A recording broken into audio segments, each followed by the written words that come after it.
ભવસંભવ ભીતિભેદનમ સુખ સંપદ કરુણાનિકેતનમ વ્રતદાન તપક્રિયાફલમ સહજાનંદ ગુરુમ ભજે સદા. વર્ણિવેશ રમણીય દર્શનમ મંદહાસ્ય રુચિરાનનાંબુજમ પૂજિતમ સુરનરોત્તમે મુદા ધર્મનંદનમહં વિચિંતય. ત્વં સુકાંતવૃતમ કાંતમ ત્વં કાંતમ સર્વદોગતમ ત્વં ગતે દ્વેગ દેવત્વમ ત્વં વંદે ભક્તિકાસુતમ. સર્વ અવતારી સર્વ કારણના કારણ આપણા સૌના મોક્ષદાતા ઈષ્ટદેવ ભગવાન શ્રી સ્વામિનારાયણ. સ્વામિનારાયણ સંપ્રદાય દક્ષિણ વિભાગ અધિષ્ઠાતા દેવ વડતાલવાસી શ્રી લક્ષ્મીનારાયણ દેવ હરિકૃષ્ણ મહારાજ.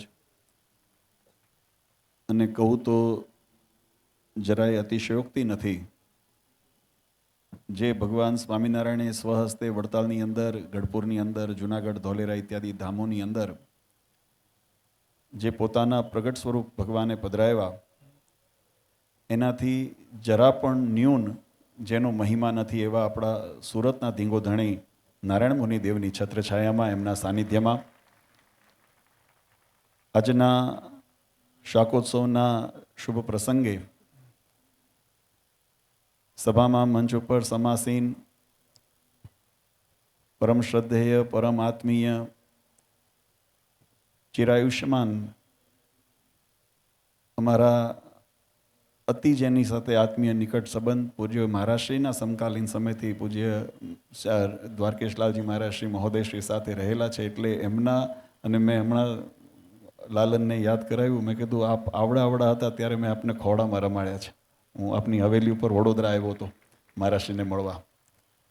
અને આજે અમને ગૌરવ છે, જેને આ સનાતન ધર્મનું જે નેતૃત્વ, જે આપણી સનાતન વૈદિક પરંપરાનું નેતૃત્વ તમારા જેવા મજબૂત હાથની અંદર છે એવા પરમ શ્રદ્ધેય આશ્રયકુમાર મહોદયશ્રી, સાથે ભારદ્વાજગીરી મહોદય આત્મય અને પરમહંસ માનસરોવર, બહુ સુંદર આપ બધા મહાનુભાવો અહીંયા પધાર્યા. ઉપસ્થિત સર્વે રાજકીય, સામાજિક અગ્રગણ્ય મહાનુભાવો, બધાના નામાવિધાન નથી લેવો કારણ કે સમય આપણી પાસે બહુ સીમિત છે.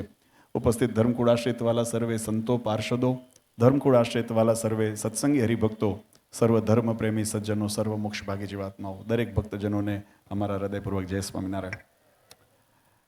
વાલા ભક્તો, આજનો દિવસ એ સુરતના આંગણે એક અનેરા આનંદ અને ઉત્સાહનો દિવસ છે. ભગવાન શ્રીહરિએ આજથી 200 વર્ષ પૂર્વે લોયાની અંદર જે દિવ્ય શાકોત્સવ કર્યો, એ શાકોત્સવની સ્મૃતિની અંદર, સંપ્રદાયની અંદર, વિવિધ સ્થાનોએ, વિવિધ ગામોની અંદર ભક્તો પોતાની શ્રદ્ધા અને ભક્તિને અનુસાર, પોતાની સમય શક્તિને અનુસાર ઉત્સવો કરતા હોય છે. પણ સુરતના શાકોત્સવની ઝાંખી કંઈક, એની અલૌકિકતા કંઈક દિવ્ય જ હોય છે. નહીં તો મને ખબર છે કે અત્યારે બરાબર ટાઈમ ઘડિયાળનો આગળ વધી રહ્યો છે અને ઘણાને બધાને મનમાં એમ થાય કે અમને નોતરું દીધું જમવાનું અને અહીંયા વાતોથી પેટ ભરે છે, એટલે હું બહુ સમય લેવા નથી માગતો. પણ તમારી બધાની જે શ્રદ્ધા છે કે તમે એક સ્થિર થઈને આ સભાની અંદર બેઠા છો, એટલે તમને સૌને પહેલાં તો બહુ બહુ ધન્યવાદ આપીએ છીએ. આપણે સૌ ઘણા કથાની અંદર ઘણી વખત આ ઉત્સવનો મહિમા સમજ્યા છીએ, સાંભળ્યો છે. વધારે વિશેષ સમયમાં એક વાત બહુ સમજવા જેવી છે કે આપણી આ સંસારની સૃષ્ટિ કેવી છે. તો જગતની અંદર આપણા શાસ્ત્રોએ, વિદ્વાનોએ, આચાર્યોએ, ઋષિમુનિઓએ આ સમગ્ર સૃષ્ટિને 2 તત્વની અંદર વિભાજિત કરેલું છે, જડ અને ચૈતન્ય. એની વિશેષતા અથવા તો એની વ્યાખ્યા સમજાવતા એમ કીધું છે, એક માયિક છે ને એક અમાયિક છે. જીવાત્માને આ સંસારની અંદર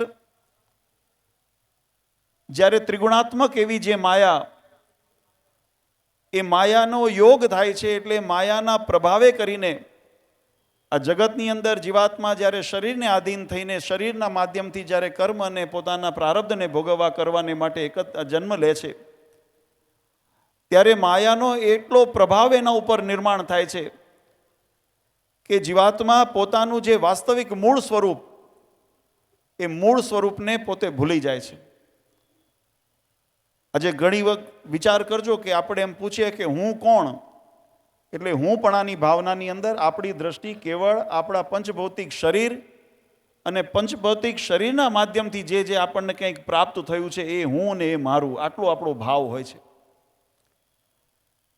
એની પાછળનું કારણ છે માયાના વિકારો. આપણા જો ઘણી વખત હમણાં પૂર્વ વક્તાઓએ પણ ખૂબ સુંદર વાત કરી કે સમાજની અંદર અરાજકતા, સ્વભાવ, વ્યસન, દૂષણ આદિ જે બધા પ્રસરે છે, એની પાછળનું જો કોઈ કારણ હોય તો આપણી વચ્ચેથી માન્ય મંત્રી શ્રીને રજા લેવી છે, એટલે આપણે એમને તાળીઓના નાદથી વધાવીને વિદાય આપીએ. એમના અગત્યના બીજા કાર્યો હોય. પધાર્યા અને બધા હરિભક્તોની ભાવનાને આપે, લાગણીને માન આપ્યું બદલ આપને ખૂબ ખૂબ અમે અભિનંદન અને આશીર્વાદ આપીએ છીએ. પુનઃ પાછા વહેલા મળશું. પધારો.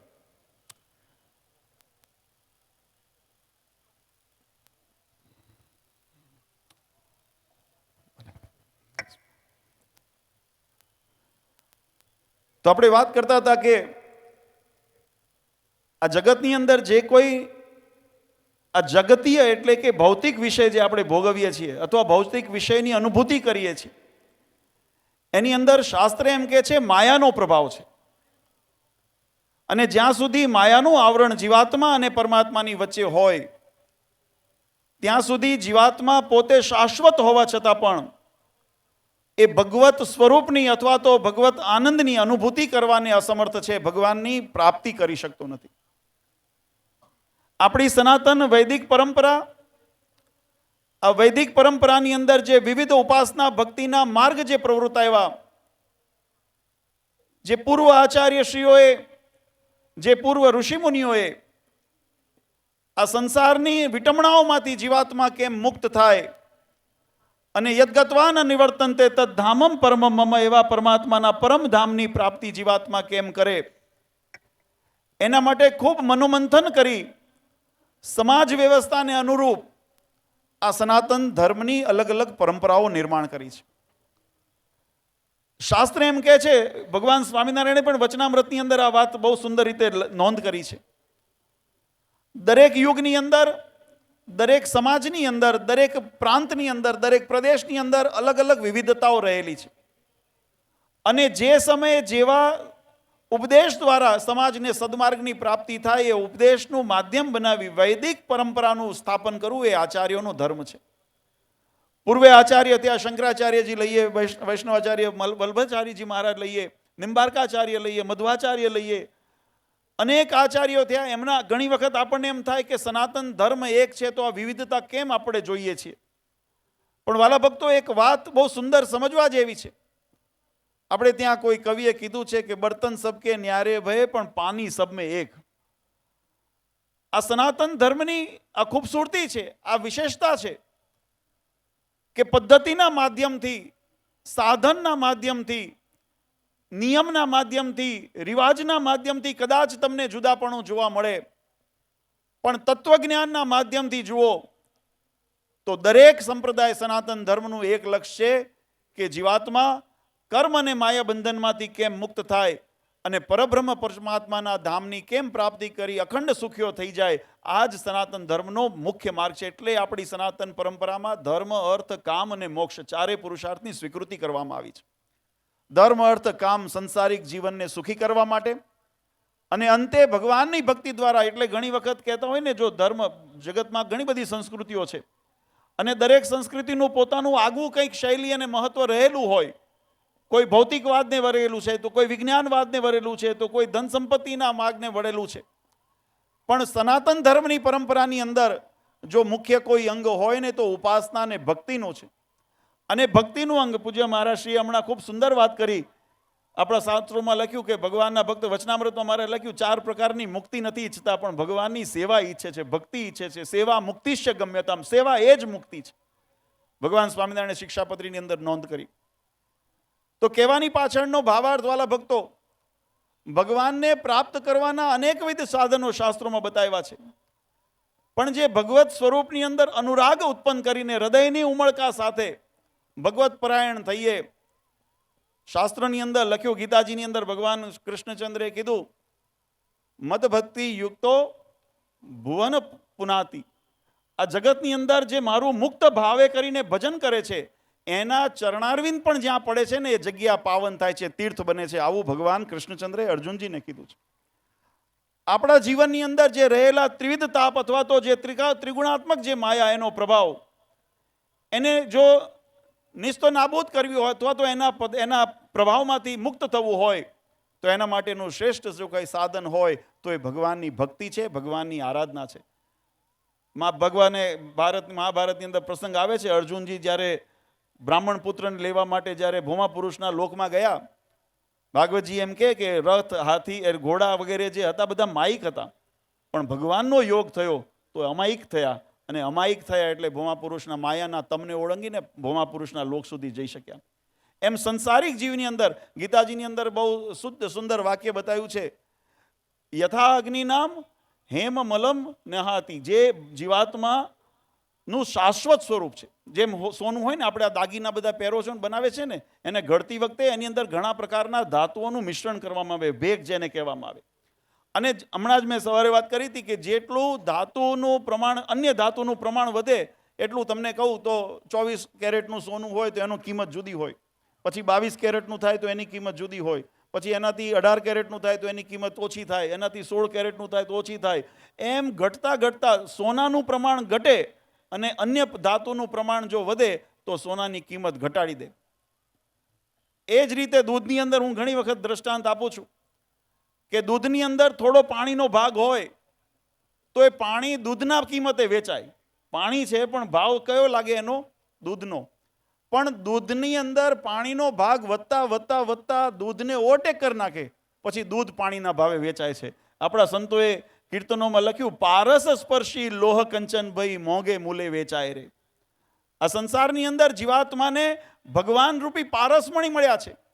આ પામર અને પતિત અવસ્થાની અંદર રહેલો જીવાત્મા, એ જીવાત્માને જ્યારે સત્સંગનો યોગ થાય છે, એના માધ્યમથી જ્યારે ઉપાસના ભક્તિનો યોગ થાય છે, ધર્મ આચરણનો યોગ થાય છે, અને એના દ્વારા પોતાના ઇન્દ્રિયો આત્માને જ્યારે જે એ નિર્વિકાર કરે છે અથવા તો એની અંદર રહેલા દોષને દૂર કરે છે, ત્યારે શાસ્ત્ર એમ કહે છે કે એ પછી માયિક જીવ નથી રહેતો, એ બ્રહ્મરૂપ થઈ જાય છે, અને બ્રહ્મરૂપ થઈને પરમાત્માના એકાત્મ ભાવને, એ અનુભૂતિને પામી જાય છે, અને ભગવાનના મૂર્તિની અંદર પોતે પોતાને રમી જાય છે.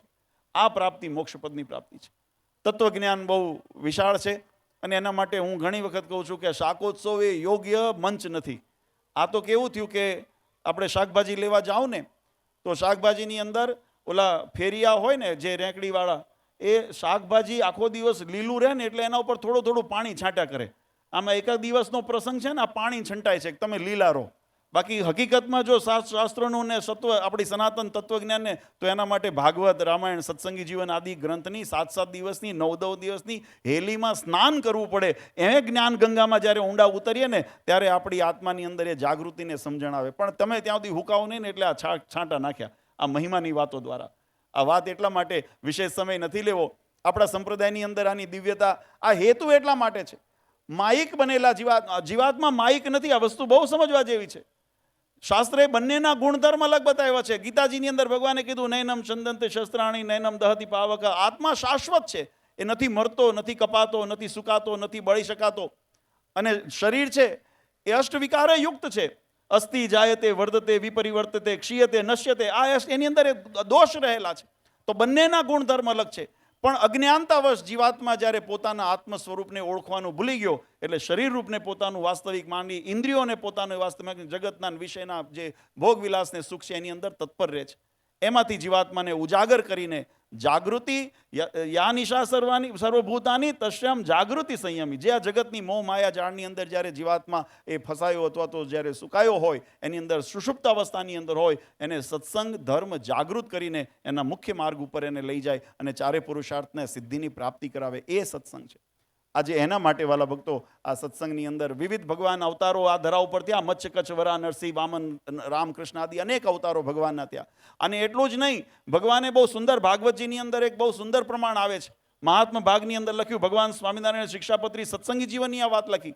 ભગવાન કે આ ધરા ઉપર પરમાત્માના અવતાર થાય છે ત્યારે જ ભગવાન પ્રગટ છે એવું ન માનશો, કારણ કે ત્યારે તો ભગવાનના ચરિત્રનું અહીંયા આગળ અવતરણ થયું છે. એટલે મૂર્તિ રૂપે પરમાત્મા એ આપણી વચ્ચે છે, પણ અન્યથા ભગવાન અખંડ આપણી વચ્ચે છે. ત્યારે આપણને એમ થાય કે ભગવાન આપણી વચ્ચે છે તો કેમ દેખાતા નથી? ત્યારે ભગવાને એનું પ્રમાણ આપ્યું, શાસ્ત્ર એનું પ્રમાણ આપે છે. આપણી દ્રષ્ટિ જો ત્યાં પહોંચે ને આપણો વિશ્વાસ ત્યાં પહોંચે તો એમાં આપણને દર્શન થાય. ભગવાન કે અમે જ્યારે મનુષ્ય લીલા જ સ્તરે સંકેલી લઈએ ત્યારે એવું ન માનશો કે અમે ભક્તો વચ્ચેથી વિદાય લઈ લીધી, અમે અમારા રૂપનું પરિવર્તન કર્યું. કેવી રીતે? શ્રીમદ ભાગવતજી મહાત્મા ભાગ એમ કે ભગવાન જ્યારે કૃષ્ણચંદ્રે જ્યારે દ્વારકાની અંદર જ્યારે ત્યાં પોતાની અંત્યેષ્ટિ લીલા જ્યારે ભગવાને જ્યારે કરવાનો સંકલ્પ કર્યો, ઉદ્ધવજીએ ભગવાનને પૂછ્યું કે આ સંસાર તમારા વિયોગમાં કેમ જીવશે? ત્યારે ભગવાને કીધું કે ઉદ્ધવ, હું મારા બાળકોને, મારા ભક્તોને હું નિરાશ કરીને, હું એમને નિરાધાર કરીને નથી જતો. આજથી હું ભાગવતના રૂપની અંદર હું સ્થાપિત થયો છું. હવે ભાગવતનો આશ્રય કરશે એ મારો આશ્રય કર્યા બરાબર છે. એટલે આપણી સનાતન ધર્મ ભાગવત ધર્મ કહેવામાં આવે છે. એનો આશ્રય પ્રત્યક્ષ, એટલે ભગવાનનું રૂપ પરિવર્તન થયું. જે મૂર્તિમંત આપણી સન્મુખ હતા એ હવે શાસ્ત્ર રૂપ આપણી સન્મુખ છે. આપણા મંદિરની અંદર પધરાવેલા દેવો છે એ આરસ, પાષાણ કે ધાતુનો ભાગ નથી એની અંદર. ભગવાન સ્વામિનારાયણે પણ બહુ સુંદર વાત કરી. જો તમે એને ચિત્ર અથવા ધાતુ, આરસ, પાષાણના ભાવથી દર્શન કરો ને તો તમને એવી ફળની યાદરસી ભાવના તાદરસી સિદ્ધિર્ભવતી, તમારી ભાવના જેવી હોય તો તમને પથ્થર જ પ્રાપ્ત થવાના. પણ એની અંદર પ્રગટનો ભાવ હોય, એની અંદર ભગવાન સાક્ષાત બિરાજે એવો ભાવ હોય અને તમે કરો ને તો એ જ પરમાત્માની મૂર્તિ આપણી સાથે વાતો કરે, આપણા ભાવને સ્વીકારે, આપણા વ્યક્તિને અંગીકાર કરે. આ એનો પ્રભાવ રહેલો છે.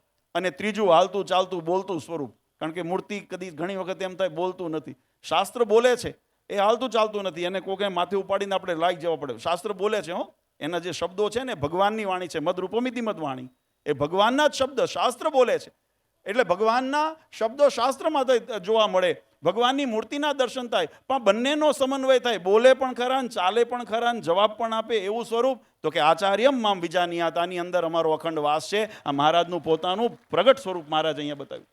આ ત્રણ દ્વારા ભગવાન સત્સંગની અંદર અખંડ રહે છે. અને એનાથી વિશેષ, કારણ કે પછી આમે બધે ન પહોંચી શકીએ, એટલે મહારાજ કીધું ભગવાનને જે અનન્ય આશ્રિત થયેલા છે, ભગવાનની આજ્ઞામાં રહે છે, ભગવાનની ગમતામાં રહે છે, એવા સંતોના હૃદયની અંદર પણ હું વાસ કરીને રહ્યો છું. અને એટલું જ નહીં, મહારાજ કે એવા ભક્તોના હૃદયની અંદર પણ વાસ કર્યું છે. મારો વિચાર કરો, જે લાખ મણ લોઢાનો ગોળો અક્ષરધામમાંથી રજડતો મૂકો, એ પૃથ્વી ઉપર આવતા રજ ભેગો રજ થઈ જાય એટલું છેટું અક્ષરધામ છે. પણ મહારાજ જો આપણે એને જો વિશ્વાસ અને શ્રદ્ધાથી આપણે જો પામવા પ્રયત્ન કરીએ ને તો એ આપણા હૃદયની અંદર ભગવાન બેઠા છે. આટલી આપણી નજીકતા છે, આટલું આપણું નિકટપણું છે. પણ એની અનુભૂતિ કરવા માટે આત્મસાધના કરવી પડે. અને સાધનાનો માર્ગ સત્સંગનો માર્ગ છે. વિશેષ સમય નથી લેવો. 200 વર્ષ પહેલાં ભગવાન સ્વામિનારાયણે જે દિવ્ય લીલા લોયાની અંદર કરી, એની મહત્તા એટલા માટે છે. આપણે પૂર્વ સંતોએ પણ કીધું, અમે પણ કાયમ કહીએ છીએ, આ માત્ર પેટનો ખાડો પૂરવા આપણે અહીંયા ભેગા નથી થયા. આ આપણા પ્રારબ્ધને સુધારવા માટે, આપણા ભાગ્યને સુધારીને ભગવાનની અનુભૂતિ કરવાને માટે અહીંયા ભેગા થયા છે. અને એ પ્રસાદનો ભાવ, જેમ મેં કીધું ને, ભગવાનના યોગે કરીને માયાના જે ગુણ છે ત્યાં નિવારણ થઈ જાય છે. એટલે શાશ્વત થઈ જાય, સાત્વિક થઈ જાય. એમ આપણા જીવનની અંદર ભગવાનના ચરિત્રો અને ભગવાનનો પ્રસાદ, ભગવાનના દર્શન, ભગવાનની કથા વાર્તા, એનું જ્યારે શ્રવણ થાય ત્યારે આપણા મન, બુદ્ધિ, અંતઃકરણ, ઇન્દ્રિયો પછી શાશ્વત થઈ જાય છે, શુદ્ધ થઈ જાય છે. અને એના દ્વારા ભગવાનની પ્રાપ્તિ થાય. 200 વર્ષ પૂર્વે મહારાજે જે લોયામાં દિવ્ય શાકોત્સવ કર્યો, એની અંદર આપણે સંતોએ ઘણી વખત કીર્તનમાં કહીએ છીએ, વળી વખાણું શાકોત્સવ લીલા કરી, નેણે નિરખ્યા કરતા સુંદર શાકજો. ભગવાન શ્રીહરિએ એ સુંદર મજાનું આજે એ રસોઈયાનું વેશ ધારણ કરી અને મહારાજે જાતે નિર્ણય, અને આ કીધેલી સાંભળેલી વાત નથી. એટલે ઘણી વખત હિયરસે કોણા કહેતા હોય કે આ બધું કપોળ કલ્પિત છે. પ્રેમાનંદ સ્વામીએ સ્પષ્ટ લખ્યું છે, નજરે મેં જોયું છે, નેણે નિરખ્યા કરતા સુંદર શાક. મારી નજરે જોયું છે ને એ હું વર્ણન કરું છું. સાક્ષી છું એનો, તાજનો સાક્ષી, આ વિટનેસ છું એનો. એટલે જે એમને નજરે જોયું કે શું એમને જોયું, દ્વાદશમણ એકાક્ષરી 12 મણ ઘીનો મહારાજે વઘાર કર્યો. એ રીંગણાને 4 ચીરીઓ કરી, એની અંદર હળદર, મસાલો, મીઠું વગેરે એની અંદર નાખીને મોટા તપેલાની અંદર મહારાજે, મોટા ભાંડની અંદર મહારાજે પધરાવ્યા. અને એમ કરીને મહારાજ વઘાર કર્યો સુંદર. અને પછી મહારાજે એક મનુષ્ય ચરિત્ર કર્યું. ભગવાનની લીલા ન્યારી છે. એને જો સામાન્ય મનુષ્ય તો શું, એને શાસ્ત્ર એમ કહે છે નિગમ નેતિ નેતિ કરી ગાય. જેને નિગમ, વેદ, પુરાણ, ઉપનિષદ એમ કહેતા હોય કે આનો પાર આવે એવો નથી, તમારું મારી બુદ્ધિ શું એને કળવાની છે. પણ છતાં પ્રેમથી એ મહારાજે મનુષ્ય લીલા કરી. મહારાજ શું કરે, પ્રેમાનંદ સ્વામીએ લખ્યું, હલ્દીવાલા હાથ લુવે નિજ ધોતીએ. ભગવાને ધોતિયું પહેર્યું હતું ને, હળદરવાળા હાથ, મસાલાવાળા હાથ છે ને, મહારાજજી એ પોતાના વસ્ત્રો ઉપર ભગવાન લુઈ નાખતા. એટલે કોઈ જોનારે પ્રેમાનંદ સ્વામીને દર્શન થયા, પીળે પટ શોભે પરિબ્રહ્મ જો. પીળું પિતાંબર પહેરીને ભગવાન પુરુષોત્તમ નારાયણ દર્શન દેતા હોય ને, આવો દિવ્ય ભાવ એ પ્રેમાનંદ સ્વામીને થયું. પણ મનની અંદર એક તરત વિચાર આવ્યો કે આવી સમજણ જેની, આ કોણે દર્શન થાય, આવો ભાવ કોણે પ્રગટ થાય? તો એ સ્થિતિને પામ્યા હોય, એ જ્ઞાનને પામ્યા હોય, એની અંદર એવો આત્મસાત કર્યું હોય, એને આ ભાવ થાય. એટલે બીજી પંક્તિ લખી, અક્ષર પર પુરુષોત્તમજીએ નર વપુ ધર્યું, એકાંતિક મહામુનિ સમજે મર્મજો. આનો મર્મ કોણ સમજી શકે? તો કે જે એકાંતિક હોય, મહામુનિ, જ્ઞાની હોય, તપસ્વી હોય, ભગવાનની જે અનન્ય સેવા, ભક્તિપરાયણ જેનું જીવન હોય, જેને ભગવાનનો દ્રઢતા અને વિશ્વાસ હોય, એને આ ભાવ દેખાય કે પીળું પિતાંબર પહેરીને ઊભા છે. બાકી સામાન્ય પામર જીવને કેવું થાય કે આ ધોતિયું પીળું કરી નાખ્યું લો. અને બરાબર બન્યું એવું. આ પ્રસંગ જ્યારે થતો હતો ને ત્યારે લોયાની અંદર મહારાજા શાક વગાડતા હતા, અને શાક વગાડતા હતા, હળદરવાળા હાથ પોતાના ધોતી ઉપર લૂછતા હતા. અને એ જ સમયે અમારે ચરોતર બાજુથી કાશીદાસ, કાનદાસ, પાટીદાર ભક્તો એ ભગવાનના દર્શને ગયેલા. સંતોનો સમાગમ કરેલો, ભગવાનનો મહિમા સમજો એટલે ઉત્કંઠા જાગી, આ એક મનમાં એક જિજ્ઞાસા જાગી કે ભગવાનના દર્શન કરવા જઈએ. અને એ લોયાની અંદર ગયા અને બરાબર એમને મંડપમાં પ્રવેશ કરવો, અને ભગવાન આ બાજુ પોતાના વસ્ત્રો પર હાથ લુવે, આ લીલા કરવી. અને એ દ્રશ્ય જોઈને મનમાં સંશય ક્ષોભ થયો, આને ભગવાન કહેવાય? આને આટલો વિવેક નથી કે પોતાના પહેરેલા કપડા ઉપર હાથ લુવે છે. કોઈ હોય તો રૂમાલ રાખે, ગમછો રાખે, થાય એવું ઘણી વખત. ભગવાનના ચરિત્ર એટલે મેં કીધું કે લૌકિક અલૌકિકની અંદર પણ મહારાજ કે દિવ્ય ભાવ રાખો. અલૌકિક ચરિત્ર હોય તો દિવ્ય ભાવ રહે જ. એ ગિરિરાજ ધરણ ભગવાન કૃષ્ણચંદ્રે જ્યારે ગિરિરાજ તોલ્યો તો એની અંદર અલૌકિકતા હતી. તો એના દર્શન થયા, પણ એ જ કામળી નાખીને ગાયો ચરાવતા હોય ને ત્યારે આપણને એ જ ભાવ થવો જોઈએ એની અંદર કે આ પરબ્રહ્મ પુરુષોત્તમ નારાયણ છે. એ ભગવાન રઘુનાથ રામચંદ્રજી ભગવાન એ જ્યારે અયોધ્યાના અધિપતિ થઈને બેઠા હોય ત્યારે જેવો ભાવ હોય ને, એ વનની અંદર ભટકતા હોય તો એની અંદર એ જ પરબ્રહ્મ ભાવ હોય, ત્યારે આપણી નિષ્ઠા અને નિશ્ચય સાચો ગણાય. બ્રહ્મા આદિને ડોલાવે. હું બ્રહ્માજીનો અવગુણ નથી કહેતો, પણ શાસ્ત્રમાં એવું લખ્યું બ્રહ્મા આદિ આવીને ડોલાવે, કારણ કે સૃષ્ટિના સર્જન કરતા બ્રહ્માને ગણવામાં આવે છે. અને એમને પોતે પણ જો કદાચ આવીને આપણને ફેરવવા જાય તો નિશ્ચય ડગે નહીં, એનું નામ સાચો નિશ્ચય છે. ત્યારે આપણી સાચી નિષ્ઠા આપણી દ્રઢ થાય છે. આ બરાબર ચરિત્ર થતું હતું. અને એ ચરિત્રની અંદર એ પાટીદાર ભક્તોને જ્યારે આ જોયું, મનની અંદર સંશય થયો. હું બહુ ટૂંકમાં વાત કરું, કારણ કે મને ખબર છે કે હવે ટાઈમ હાથનો થઈ ગયો છે, હરિહરનો હાથ. એટલે આપણે વધારે એની અંદર સમય નથી લેવો. પણ આ દ્રશ્ય જોયું એટલે પાછા વળતા હતા. એટલે ભગવાને પોતાની પડખે સંતો હતા એને ધીમે રહીને પૂછ્યું, સંતો, કોઈ તરસ્યો હોય અને કૂવા પાસે આવે અને તરસ્યો પાછો જાય, એને કેમ ગણવો?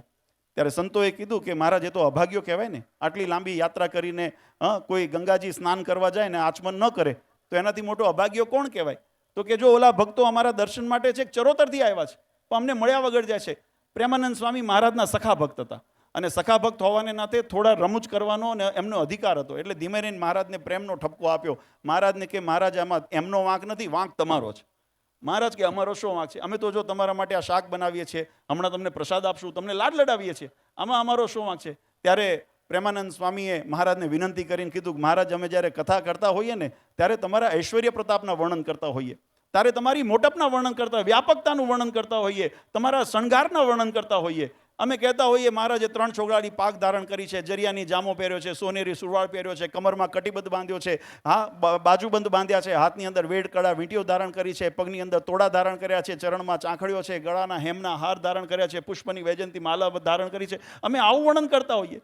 તાબેથો લઈને ઊભા હોય એવું વર્ણન કથામાં ન આવે.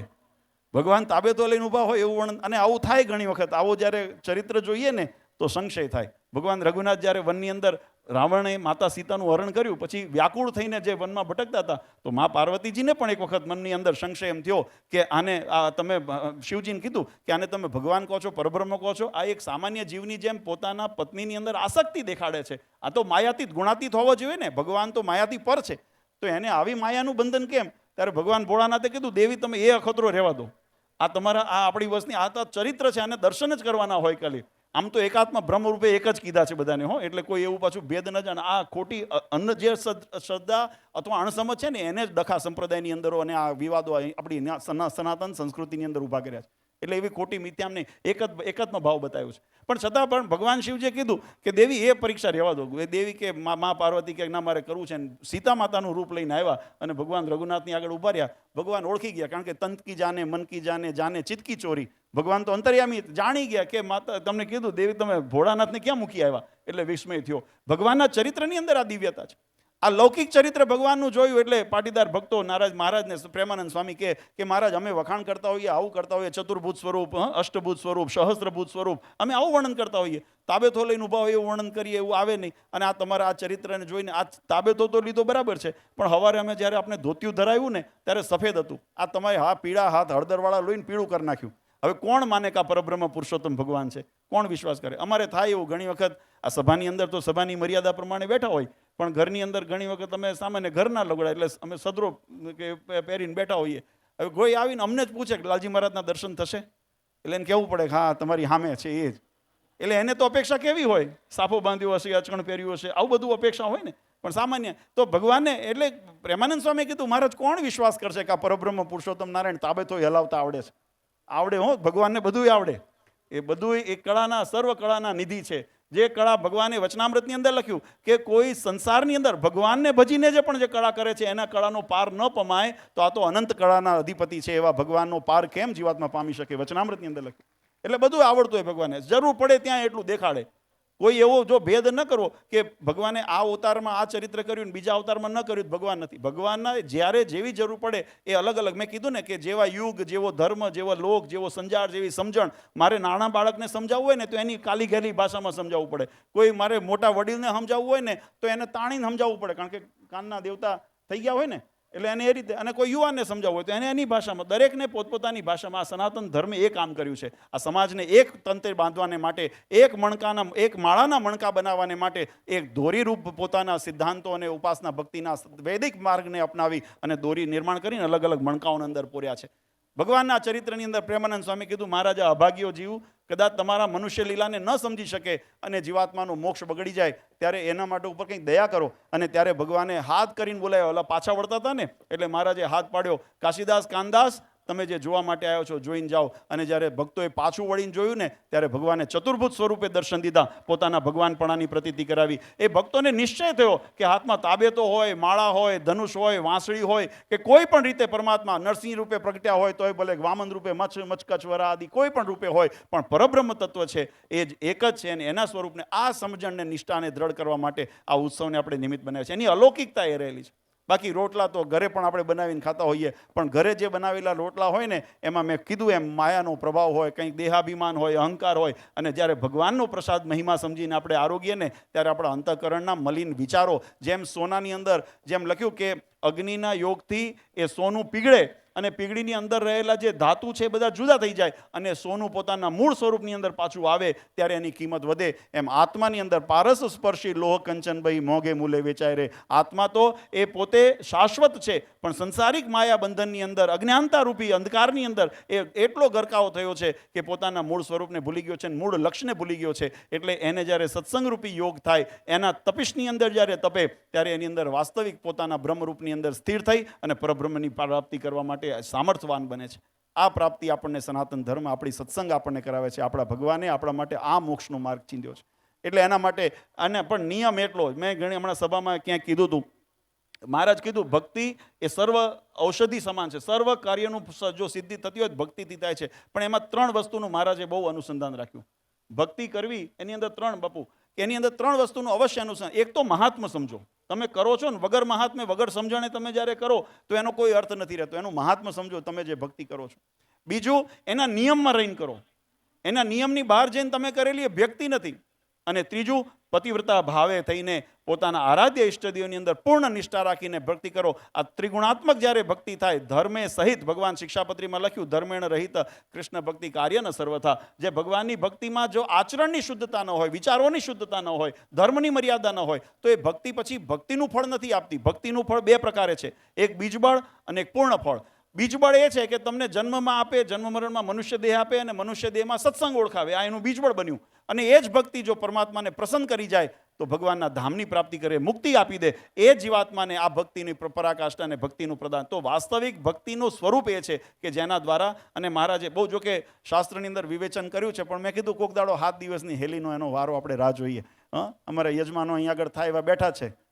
કોદ ઓળખે છે બરાબર કરવું છે ને 7 દિવસનું કંઈક કરીએ સંકલ્પ, ભગવાનને પ્રાર્થના. સુરતની અંદર કંઈક આપણે પાટોત્સવ આવે છે ને શ્રીજીનગરનો, અને એનાથી વિશેષ બધા હરિભક્તોને જો આ વર્ષે આપણે શિક્ષાપત્રી દ્વિશતાબ્દી વર્ષ છે. ભગવાન સ્વામિનારાયણે સર્વ જીવ હિતાવહ જે શિક્ષાપત્રી લખી એના 200 વર્ષ થાય છે. એટલે વિધા વધારે કંઈ થાય કે ન થાય, પણ હું મારા ઘરનું આમંત્રણ તમને આપી દઉં અત્યારથી. આવતી વસંત પંચમીએ આપણે વડતાલની અંદર ધામધૂમથી શિક્ષાપત્રી મહોત્સવ પરમ પૂજ્ય મહારાજશ્રી અને માતુશ્રીના સાનિધ્યની અંદર આપણે ઉજવવો છે. એટલે બધા અત્યારથી તારીખો લખી રાખજો. હું જાણું છું લગ્નગાળો હશે ને કંઈકના વ્યવહારે હશે, પણ આગા પાછા કરી નાખજો. હજુ 2 મહિના છે. અત્યારથી આગા પાછા કરીને ગોઠવી દેજો. આપણે ધામધૂમથી ભવ્યતાથી ભવ્ય ભગવાનનું વાણી સ્વરૂપ એવી શિક્ષાપત્રીનો દ્વિશતાબ્દી મહોત્સવ આપણે નવગજા હાથીની અંબાડી પર એનો સુંદર શોભાયાત્રા કરીને આપણે કરવી છે. આ ભગવાનના પ્રત્યે આપણો ભાવ, આપણી પ્રેમ લક્ષણા ભક્તિનું એક સમર્પણ હશે. અને એ રીતે અને માત્ર ઉત્સવ કરીને નથી કરવું, આ શિક્ષાપત્રીને આપણા જીવનમાં પણ ઉતારવી છે. આ મહત્વનું છે.